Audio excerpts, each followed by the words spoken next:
ನಾನು ನಮ್ಮಮ್ಮ ತೀರ್ಥಹಳ್ಳಿಗೆ ಹೋಗ್ತಾ ಇದ್ವಿ, ಏನೋ ಸಂತೆಗೆ ಏನೋ ಹೋಗ್ತಾ ಇದ್ವಿ. ನಾನು ಊರಲ್ಲಿದ್ದೆ ಅವಾಗ, ಡ್ರೈವ್ ಮಾಡ್ಕೊಂಡು ಹೋಗ್ತಾ ಇದ್ದೆ. ಕಾಂತರಾಜ್ ಸರ್ ಒಂದು ಕಾಲ್ ಮಾಡಿದ್ರು. ಕಾರ್ತಿಕ್ ಎಲ್ಲಿದ್ಯಾ ಅಂದ್ರೆ, ಊರಲ್ಲಿದ್ದೆ ಅಣ್ಣ. ಏನ್ ನಡೀತಾ ಇದೆ? ಏನಿಲ್ಲ ಅಣ್ಣ. ಹೌದಾ, ಸರಿ. ಇವಾಗ ನಿಮ್ಮ ಕನಸು ನೆನಸಾಗಿದೆ, ನೀನು ಡೆವಿಲ್ ಪಿಕ್ಚರ್ ಅಲ್ಲಿ ಇದ್ಯಾ ಅಂದ್ರು. ನಾನು ಟಾಪ್ ಅಂತ ನಿಲ್ಸಿಬಿಟ್ಟೆ ಕಾರು.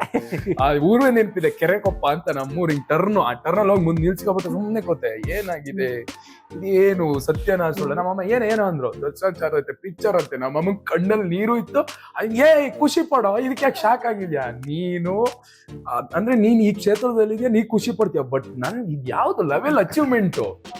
ಎಲ್ಲಮ್ಮ ಈ ಊರಲ್ಲಿ ನಿಂತ್ಕೊಂಡ್ರೆ ಥಿಯೇಟ್ರೇ 15 ಕಿಲೋಮೀಟರ್ ಹೋಗ್ಬೇಕು ಅಂತ ಊರಲ್ಲಿ ಇದೀವಿ ನಾವು. ಇನ್ನು ದರ್ಶನ್ ಸರ್ ಅಲ್ಲಿಗೆ ಹೋಗ್ತೀವಿ ಅಂದ್ರೆ ಇನ್ ಬೇರೆ ಲೆವೆಲ್.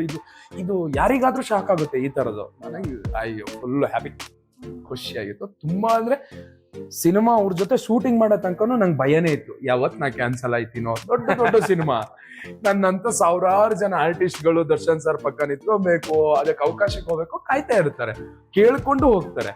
ಇನ್ಕ್ಲೂಡ್ ಅವ್ರ ಸಿನಿಮಾ ಅಂದ್ರೆ ಅವ್ರ ಜೊತೆ ಒಂದು ಅವಕಾಶ ಕೊಡಿ ಅಂತ ಕೇಳ್ಕೊಂಡು ಹೋಗ್ತಾರೆ. ಅಂತದ್ರಲ್ಲಿ ನನಗೆ ಕೂತಲ್ ಬಂದಿರೋ ಅವಕಾಶ, ಇದ್ರಲ್ಲಿ ನಾನು ಇರ್ತೀನ ಇಲ್ಲ ಅನ್ನೋದು ಫಸ್ಟ್ ಡೇ ಶೂಟಿಂಗ್ ಆಗೋ ತನಕ ಭಯನೇ ಇತ್ತು. ಮೇಕಪ್ ಹಚ್ಚಿ ಆಕ್ಷನ್ ಅಂದ್ರ ಮೇಲೆ ಒಂದು ಉಸಿರು ಈ ಪಿಕ್ಚರ್ ಇದೀನಪ್ಪ ಖಂಡಿತ. ಅಂಡ್ ಎಷ್ಟೋ ಸಿನಿಮಾಗಳಲ್ಲಿ ಹಾಗಾಗತ್ತೆ ಅಲ್ವಾ, ಲೈಕ್ ಆಕ್ಟರ್ಸ್ ಚೇಂಜ್ ಆಗ್ತಾ ಇರ್ತಾರೆ. ಅಂದ್ರೆ ಡಿಪೆಂಡ್ಸ್. ಏನಾಗುತ್ತೆ, ಕೆಲವೊಂದ್ಸಲ ರೈಟರ್ಸ್ ಆಗ್ಬೋದು ಅಥವಾ ಡೈರೆಕ್ಟರ್ ಆಗ್ಬೋದು, ಈ ಪಾತ್ರ ಸೂಕ್ತವಾಗಿದಾರ ಇಲ್ವಾ ಅಂತ ಲಾಸ್ಟ್ ಮಿನಿಟ್ ಅವ್ರಿಗೂ ಸ್ವಲ್ಪ ಕನ್ಫ್ಯೂಷನ್ಸ್ ಇರುತ್ತೆ. Date issues. ಆಮೇಲೆ ಮೇನ್ ಥಿಂಗ್ ಪ್ರೀ ಪ್ರೊಡಕ್ಷನ್ ನಲ್ಲಿ ಏನಾಗುತ್ತೆ, ತುಂಬಾ ಹೋಮ್ವರ್ಕ್ ಮಾಡಿರ್ತಾರೆ. ಎಸ್ಪೆಷಲಿ ಡೈರೆಕ್ಟರ್ ಸರ್ ಏನಾಗುತ್ತೆ, ನಿಮಗೆ ಸ್ಟೋರಿ ಸ್ಕ್ರೀನ್ ಪ್ಲೇ ಎಲ್ಲ ಹಿಂಗೆ ಹೋಗ್ಬೇಕು ಅಂತ ಪ್ಲಾನ್ ಮಾಡ್ಕೊಂಡಾಗ ಅವ್ರದ್ದು ತಲೆಯಲ್ಲಿ ಒಂದಿಷ್ಟು ಕ್ಯಾಲ್ಕುಲೇಷನ್ಸ್ ಇರುತ್ತೆ.